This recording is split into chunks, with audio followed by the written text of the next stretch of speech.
it's Brittany with Bloom & Co. Design Works, and welcome to my channel. Today I just kind of wanted to show you a little bit of a hodgepodge of some things that I have going on and show you what's cooking. So let's take a peek. In my last video about sowing the Lisianthus and eucalyptus, I used my soil blocker for the first time, and I made a mistake when I used it, and I'm only even realizing my mistake because I went to go and sow some more seeds just now, my Iceland Poppies and rosemary, and I realized why I was having a little bit of a hard time getting the soil blocks to stay together very well. And it's because I didn't use a seedling-specific soil. The guy at my local nursery, Ed, recommended that this soil would be fine for starting seedlings as well as regular planting. And so it's not super duper fine, but it's decently fine. There's little pieces of, little twigs and some chunks of cocoa coir and stuff like that. But I decided or realized that I already have what I need to make the soil fine enough to use the soil blocker and still have it turn out good. So I have a strainer that I just got at the Dollar Tree for the purpose of gardening, for this exact purpose. I don't know why I didn't think of it before, but I'm going to just kind of shake it over this other tub, and the finer things will just come right through it and stay into the bucket, and that'll be my seedling mix. It just won't have any big chunks in it. There will still be some smaller pieces of perlite and the small pieces of cocoa coir and things like that, but all of the bigger stuff will stay in here. So I wanted to just show you that in action real quick.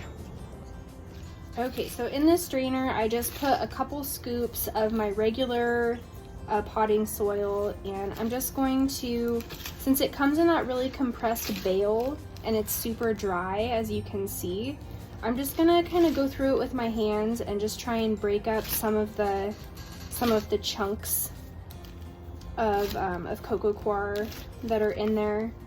And as you can see, it's pretty fine already, but it's still not quite fine enough for it to work very well in the soil blocker. So I'm just gonna kind of go through it a little bit, and I'll show you a before and after of the soil too. There's already some in here that I did, but I'm just gonna work it around.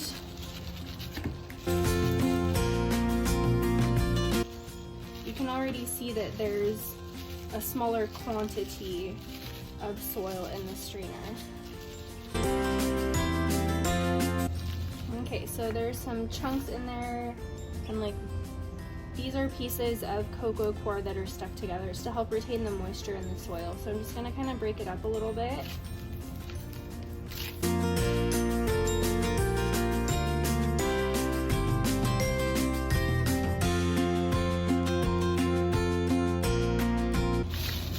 And I think that's good enough. So all that's left in here are the little twigs and big pieces of perlite and some of the bigger chunks of the cocoa coir that I didn't get broken up quite enough. But what we have left in here is some really, really nice, super fine seed starting mix. It's almost dusty, it's so fine. So I'm pretty sure that once I get this pre-moistened, it'll stay a lot better in the soil blocks than the last stuff that I used.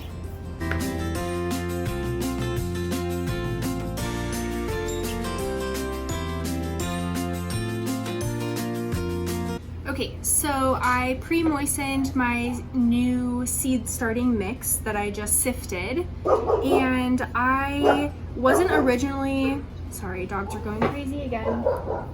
I wasn't originally gonna do a video on planting my poppies, or rosemary for that matter, because it's just not necessary to show you a video of me planting everything that I'm gonna be planting. But since poppies don't transplant well, I wanted to try and figure out a way that I could still give them a jump start by starting them indoors, but also a way to minimize the root disturbance once they went outdoors. So I'm always trying to think of different ways to recycle materials that we already have. And I decided to try the egg carton method, but with a twist. So this was an 18-pack egg carton that I just cut the extra pieces off of, and it's upside down. So if it were right side up and I went to plant in each of the cradles where the eggs go, it's only like an inch max volume of soil per each little cradle where the eggs go. So I decided to flip it upside down like this. So I have like 2.5 or 3 inches of soil for the roots to establish, as opposed to just an inch of soil if it were right side up.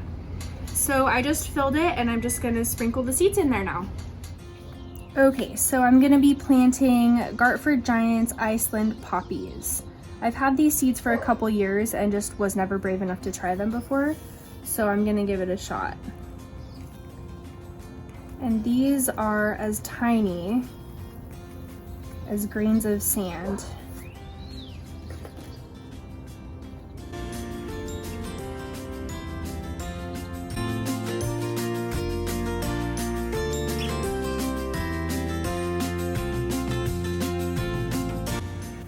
Okay, there's still a lot of seeds left in here, but since there's so many of them and they're so tiny, I have no idea how many just ended up in there, so I would rather be safe and not crowd them.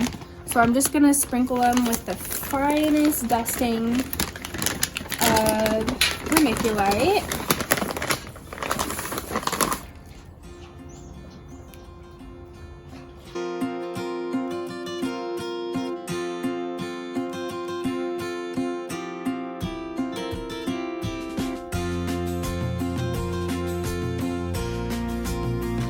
Alright, and they're done. And because the seeds are so tiny, I'm not going to mist them or water them from the top.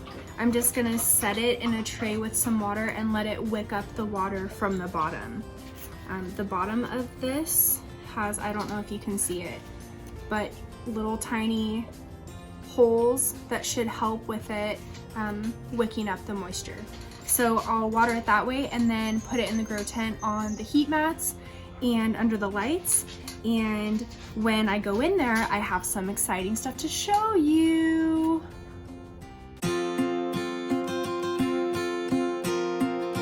All right, here we are in the grow tent, and I only have a couple things started. And there they are.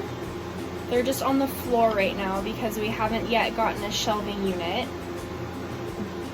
But, and I took the saran wrap off that was over these 2 trays so I could show you the exciting news. We have germination on the snapdragons and the eucalyptus, and then some of my veggies too, but that's not as exciting, so I want to show you. Okay, I planted the snapdragons on the 15th, and let's see if you can see them.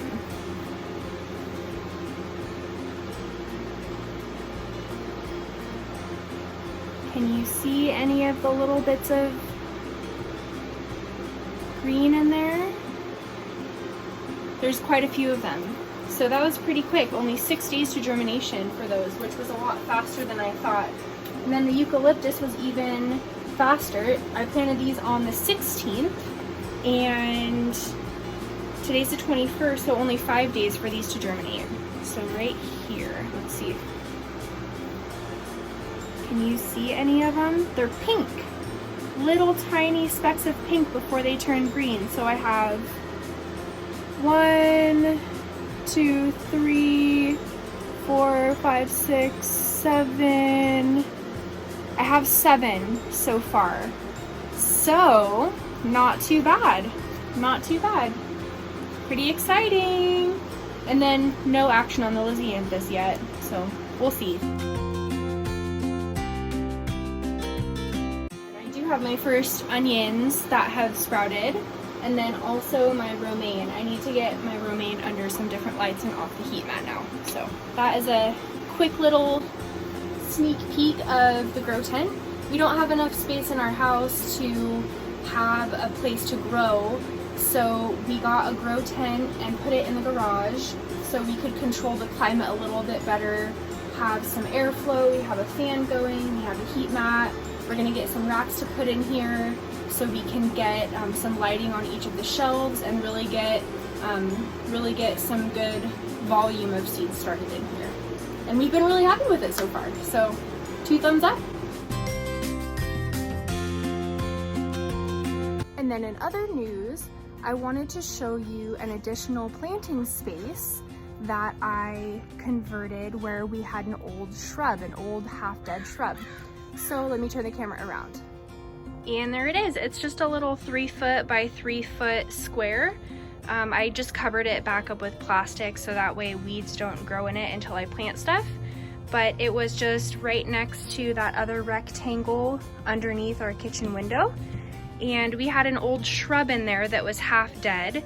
So we decided to just rip it out and till up that area, and we have an additional little planting space.